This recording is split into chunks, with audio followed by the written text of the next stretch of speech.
At that time, the tree will then be relocated to its permanent home. I want you to take a look at how much snow we've gotten so far. About 2 feet fallen within the last 48 hours, and look, it's basically up to my knees. I also want you to take a look at Interstate 80 over here. Traffic is moving smoothly, and surprisingly, CHP has dropped that chain requirement.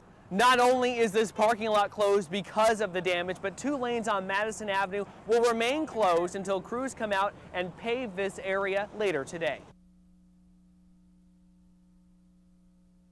They were able to save a lot of their things because of a firewall that was in place. The owner there had been in business for 15 years. The owner here at this truck parts store been in business 8 years. ATF has been called in to assist in what's now being called a criminal investigation. As flames ravage this concrete building, all John Carpetian can do is watch as firefighters battle to save his SUV truck parts store and Lee's Automotive Repair. So is this your livelihood? Yes, I do. This is how you make money for your family, right? Yes. Carpetian thinks someone may have broken into his store and started the blaze. Yeah, he told me the back gate was broken and that door was entry to in was broken.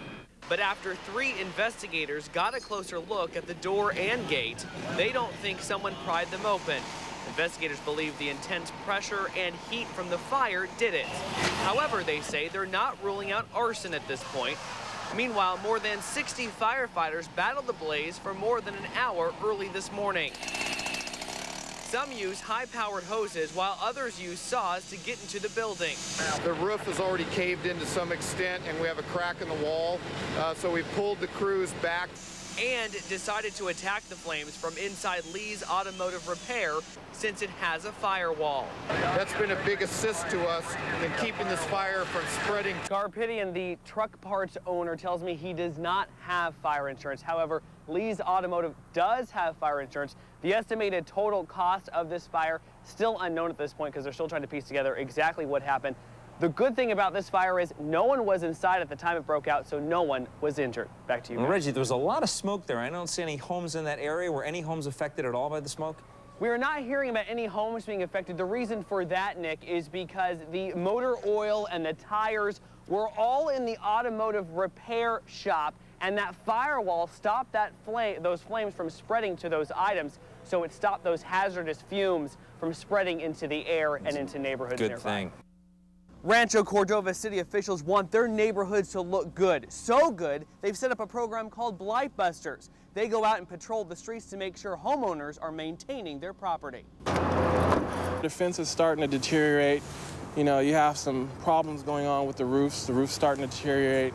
It doesn't look like the landlord or the owner really cares about the property too much. Meet self-proclaimed Blight Buster Phil Nichols. Most of these homeowners here who do rent these homes out actually live places like Bay Area or San Francisco or somewhere like that.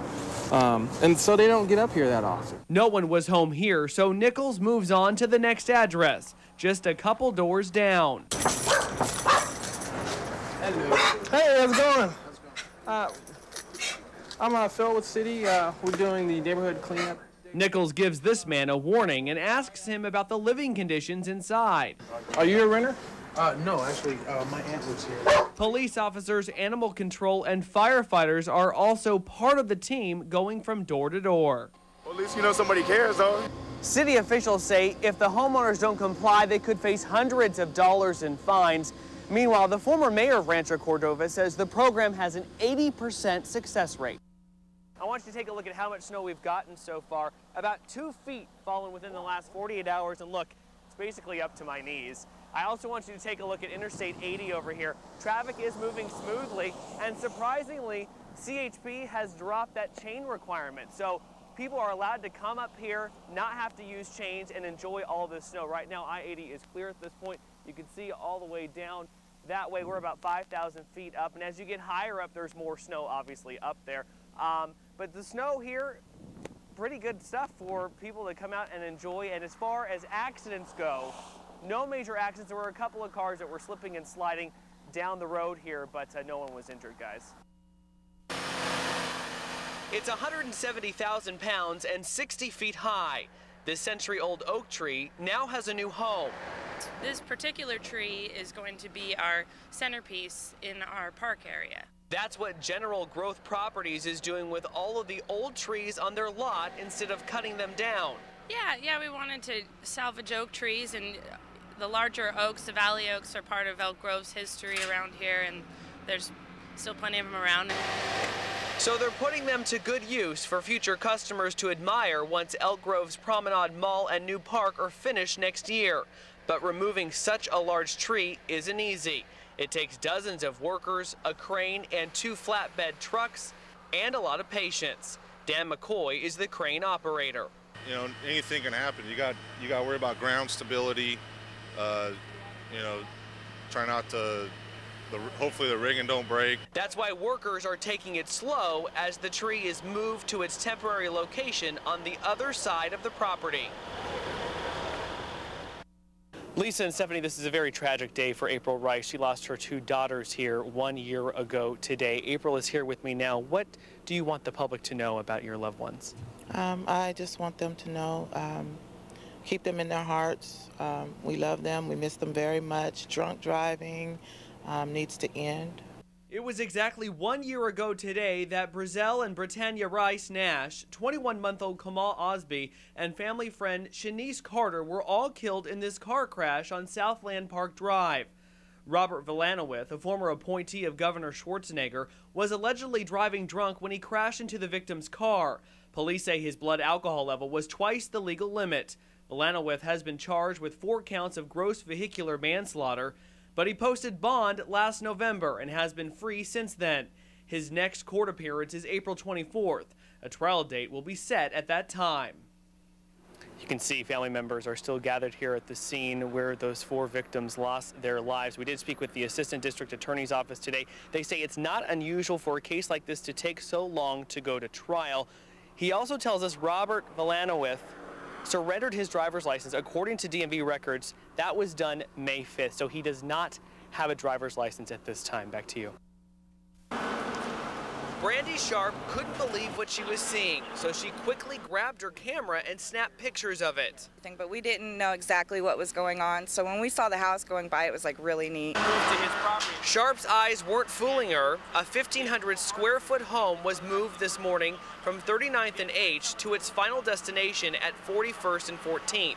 The second floor had to be removed so workers could maneuver it through city streets, which took about 5 hours. At one point, phone lines were tangled on the roof. Workers managed to free them without causing major problems.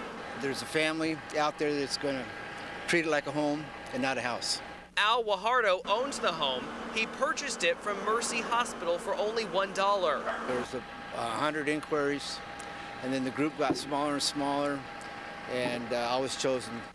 Mercy Hospital needs to make room for its $170 million redevelopment project, so they're selling as many homes as they can instead of demolishing them. The reason Mercy Hospital wants these homes moved and off this street, across the street from the hospital, is to make room for a new school campus. Sacred Heart School will be relocated across the street. The old campus will then be turned into future apartment complexes and a parking lot. The kids will have just a brand new school with actual grass, which they don't have now. The hospital is also building a brand new wing focusing on cardiac care. The Heart Center actually will be on the other side of the medical plaza within the interior of our campus. The cost to move that home, $20,000. Now, the home that you're seeing right now, that one is actually being moved tonight. Meanwhile, there are several more homes that Mercy Hospital wants relocated. People are more than welcome to come and purchase one for just $1, but there are requirements. The first one is you have to have property to put the home on, and the second one is you have to move it yourself. Back to you.